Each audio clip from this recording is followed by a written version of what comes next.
Hi guys, welcome back to our channel for more Bigg Boss updates. ಈ video ಯಾವ್ದ್ರ ಬಗ್ಗೆ ಅಂದರೆ, ನಿನ್ನೆ ರಾತ್ರಿ ಗಿಲ್ಲಿ ಮತ್ತು ಕಾವ್ಯ ಹತ್ರ ಒಂದು ದೊಡ್ಡ ಡಿಸ್ಕಷನ್ ಐತಿ. ಯಾರ ಬಗ್ಗೆ ಅಂದರೆ ರಕ್ಷಿತಾರ ಬಗ್ಗೆ.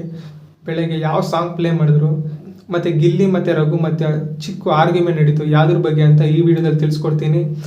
ಯಾರನ್ನ ಹೊಸಬ್ರು ನೋಡ್ತಾ ಇದ್ರೆ ಲೈಕ್ ಮಾಡಿ, ಶೇರ್ ಮಾಡಿ, ಸಬ್ಸ್ಕ್ರೈಬ್ ಮಾಡ್ಕೊಳ್ರಿ. ಬನ್ನಿ ಡೈರೆಕ್ಟ್ ವಿಷಯಕ್ಕೆ ಹೋಗ್ಬಿಡೋಣ. ನಿನ್ನೆ ರಾತ್ರಿ ನಾಮಿನೇಷನ್ ಪ್ರಕ್ರಿಯೆ ಆದಮೇಲೆ ಗಿಲ್ಲಿ ಮತ್ತು ಕಾವ್ಯ ಅವರು ರಕ್ಷಿತ್ ಅವ್ರ ಬಗ್ಗೆ ಡಿಸ್ಕಷನ್ ಮಾಡ್ತಾ ಇರ್ತಾರೆ. ಏನಂದರೆ ಕಾವ್ಯ ಹೇಳ್ತಾರೆ, ರಕ್ಷಿತಾ ನನ್ನ ಹೆಸರು ಯಾವಾಗ ತೊಗೊತಾ ಇರ್ತಾಳೆ ನಾಮಿನೇಷನ್ಗೆ, ಆದರೆ ಕರೆಕ್ಟಾಗಿ ರೀಸನ್ನೇ ಕೊಡೋಲ್ಲ. ಯಾವಾಗೂ ಮನೇಲಿ ಫುಲ್ ಎನರ್ಜಿಯಿಂದ ಇರ್ತಾಳೆ. ಕರೆಕ್ಟಾಗಿ ರೀಸನ್ ಕೊಟ್ಟರೆ, ಯಾಕಪ್ಪ ನಾಮಿನೇಟ್ ಮಾಡಿದೆ ಅಂತ ಒಳ್ಳೆ ಕಾರಣ ಕೊಟ್ಟರೆ ಇಡೀ ಮನೆ ಎಲ್ಲ ನಮಗೂ ಎಲ್ಲ ಇಷ್ಟ ಆಗ್ತಾಳೆ ರಕ್ಷಿತಾ ಅಂದ್ಬಿಟ್ಟು ರಕ್ಷಿತ್ ಅವ್ರ ಬಗ್ಗೆ ಡಿಸ್ಕಷನ್ ಮಾಡ್ತಾ ಇರ್ತಾರೆ.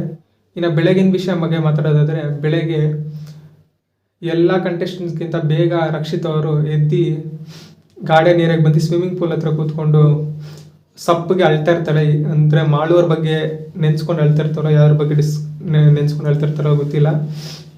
ಅದೇ 10ರಿಂದ 15 ನಿಮಿಷ ಆದಮೇಲೆ ಸಾಂಗ್ ಪ್ಲೇ ಆಗುತ್ತೆ. ಅದು ವಿಷ್ಣುವರ್ಧನ್ ಸರ್ದು. ಯಾವ್ದಂದರೆ ಯಾವ ಫಿಲಮ್ದಂದರೆ ಆಪ್ತ ಮಿತ್ರದು, ರಾರ ಸರಸುಕು ರಾರ. ಆ ಹಾಡು ಪ್ಲೇ ಆಗುತ್ತೆ. ಮನೆಯವರೆಲ್ಲ ಶಾಕ್ ಆಗಿಬಿಡ್ತಾರೆ, ಏನಪ್ಪ ಇವತ್ತಿನ ಬೆಳಗ್ಗೆ ಈ ಹಾಡನ್ನ ಪ್ಲೇ ಮಾಡಿದ್ರೆ, ಇವತ್ತಿನ ಟಾಸ್ಕ್ಗಳು ಏನಿರುತ್ತೆ ಮತ್ತು ಇವತ್ತಿನ ದಿನ ಹೆಂಗಿರುತ್ತೆ ಅಂತ ಎಲ್ಲರೂ ಶಾಕ್ನಲ್ಲಿರ್ತಾರೆ. ಆದರೆ ಇಬ್ಬರು ಮಾತ್ರ ಡ್ಯಾನ್ಸ್ ಮಾಡ್ತಾರೆ. ನಿನ್ನೆ ನಿಮ್ಗೆಲ್ಲರೂ ಗೊತ್ತಿದ್ದಂಗೆ ರಕ್ಷಿತಾ ಅವರು ಡ್ಯಾನ್ಸ್ ಮಾಡಿದ್ದಿಲ್ಲ. ಆದರೆ ಇವತ್ತು ರಕ್ಷಿತಾ ಮತ್ತು ಧ್ರುವಂತ್ ಇಬ್ಬರೇ ಡ್ಯಾನ್ಸ್ ಮಾಡ್ತಾಯಿದ್ರು. ಎಲ್ಲರೂ ಲಿವಿಂಗ್ ಏರಿಯಾದಲ್ಲಿ ಕೂತ್ಕೊಂಡು ಇಲ್ಲಾಂದರೆ ಗಾರ್ಡನ್ ಏರಿಯಾದಲ್ಲೇ ವಾಕಿಂಗ್ ಮಾಡ್ಕೊಂಡಿದ್ರು. ಎಲ್ಲರೂ ಹೇಳ್ತಾಯಿದ್ರು, ಓ ರಕ್ಷಿತಾ ನಿನಗೋಸ್ಕರನೇ ಆರ್ಟ್ನ ಪ್ಲೇ ಮಾಡೋರೆ, ನಿಮ್ಮ ಅಣ್ಣಂಗೆ ಪ್ಲೇ ಮಾಡೋರೆ ಅಂತ ಧ್ರುವಂತ್ ಅವ್ರಿಗೆ ಹೇಳ್ತಾಯಿದ್ರು. ಅದೇ ಥರ 3 ಸತಿ ಸಾಂಗ್ನ ಪ್ಲೇ ಮಾಡಿದ್ರು. 3 ಸತಿನೂ ರಕ್ಷಿತ್ ಅವರು ಚೆನ್ನಾಗಿ ಡ್ಯಾನ್ಸ್ ಮಾಡಿದ್ರು. ಸಾಂಗ್ ಕಂಪ್ಲೀಟ್ ಆದಮೇಲೆ ಬಿಗ್ ಬಾಸ್ ಮನೆ ಎಲ್ಲ ಸ್ಪರ್ಧಿಗಳಿಗೂ ಅವರವರ ಮೈಕ್ನ ಬ್ಯಾಟ್ರಿ ಚೇಂಜ್ ಮಾಡೋಕ್ಕೆ ಹೇಳಿದ್ರು. ಎಲ್ಲರೂ ಹೋಗಿ ಅವರ ಬ್ಯಾಟ್ರಿನ ಚೇಂಜ್ ಮಾಡಿದ ತಕ್ಷಣ ರಘು ಅವರು ಹೋದ್ರು ಚೇಂಜ್ ಮಾಡೋಕ್ಕೆ. ಬ್ಯಾಟ್ರಿನ ಚೇಂಜ್ ಮಾಡೋ ಬದಲು ಸೇಮ್ ಬ್ಯಾಟ್ರಿನ ಹಾಕೊಂಬಂದರು.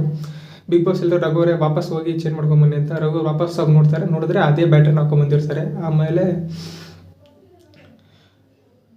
ಗಿಲ್ಲಿ ಮತ್ತು ರಘು ಏನು ಜಗಳ ಅಂದರೆ, ಬೆಳಗ್ಗೆ ಎದ್ದಿಷ್ಟೇ ರಘು ಅವರು ಕಿಚನ್ನಲ್ಲಿ ಹೋಗ್ತಾರೆ. ಯಾವುದೇ ಪಾತ್ರೆ ತೊಳ್ದಿರಲ್ಲ. ಅಂದರೆ ಒಂದು 3ರಿಂದ 4 ತಟ್ಟೆ ಇರುತ್ತೆ, ಅದೆಲ್ಲ ತೊಳ್ದಿರಲ್ಲ.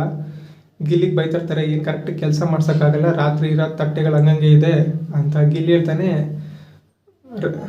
ಸ್ವಲ್ಪನೇ ತಾನೇ ತಟ್ಟೆ ಇರೋದು, ಬೆಳಗ್ಗೆ ತೊಳಿತಾರೆ ಅಂತ ಹೇಳಿದ್ರು, ತೊಳಿತಿಲ್ಲ, ಏನು ಮಾಡೋಕ್ಕಾಗಲ್ಲ, ನೀವಿದ್ದವು ಹಂಗೆ ಇದ್ದಿದ್ದು ಅಂತ ಹೇಳಿ ಸ್ವಲ್ಪ ಜಗಳ ಆಗುತ್ತೆ. ಇವತ್ತಿನ ಟಾಸ್ಕ್ಗಳು ಏನೇನಿರುತ್ತೆ, ಟಿಕೆಟ್ ಟು ಫಿನಾಲೆ ಟಾಸ್ಕ್ ಇವತ್ತೇ ಸ್ಟಾರ್ಟ್ ಮಾಡ್ತಾರೆ ಇಲ್ವಾ ಅಂತ ನೆಕ್ಸ್ಟ್ ವಿಡಿಯೋದಲ್ಲಿ ಹೇಳ್ತೀನಿ.